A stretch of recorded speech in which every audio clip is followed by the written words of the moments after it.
ನಮಸ್ಕಾರ, ನನ್ನ ಹೆಸರು ಅಸದುಲ್ಲಾ ಮುಕ್ಯಾಲ್.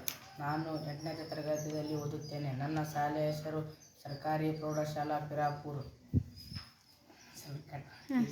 ನನ್ನ ಪ್ರಯೋಗದ ಹೆಸರು ಫ್ಲೇಮಿಂಗ್ ನ ಬಲಗೈ ನಿಯಮ. ಸ್ನೇಹಿತರೆ, ಈಗ ಎಲ್ಲ ಉಪಕರಣಗಳು ಹೇಳುತ್ತೇನೆ ಬನ್ನಿ. ಇದು ವಾಹಕ ತಂತಿ ಮತ್ತು ಇದು 2 ಅಯಸ್ಕಾಂತಗಳು.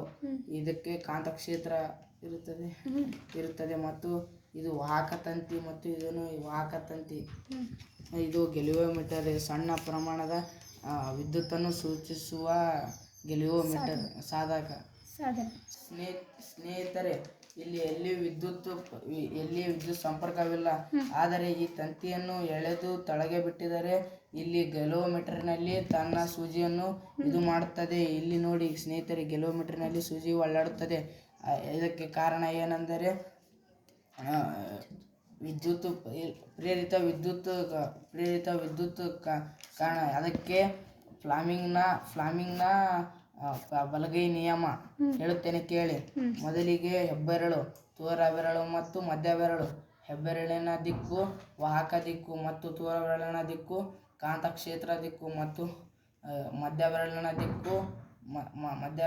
ದಿಕ್ಕು ಪ್ರೇರಿತ ವಿದ್ಯುತ್ ವಾಹಕ ದಿಕ್ಕು.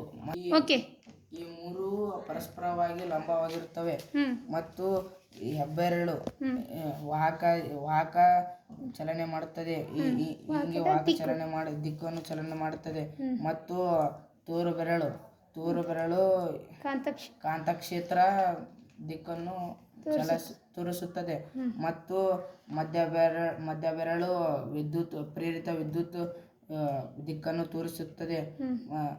ಮತ್ತು ಇದರಲ್ಲಿ ವಿದ್ಯುತ್ತನ್ನು ಬಿಡುಗಡೆ ಆಗುತ್ತೆ. ಈಗ ವಾಹಕ ದಿಕ್ಕು ಚಲನೆ ಬದಲಾಗದಾಗ ಈ ತಂತಿಯು ಹಿಂಗೆ ಮಾಡಿದರೆ ಇದಾಗುತ್ತದೆ ಮತ್ತು ಇದು ತೋರುಬೆರಳಿನ ಕಾಂತಕ್ಷೇತ್ರವು ಇಲ್ಲಿ ಹರಿಯುತ್ತದೆ ಮತ್ತು ಪ್ರೇರಿತ ವಿದ್ಯುತ್ ಪ್ರವಾಹಕ ಇಲ್ಲಿಂದ ಈ ತಂತಿ ಮೂಲಕ ಹೋಗುತ್ತದೆ ಮತ್ತು ಈ ತಂತಿ ಮೂಲಕ ಮತ್ತು ಬರುತ್ತದೆ.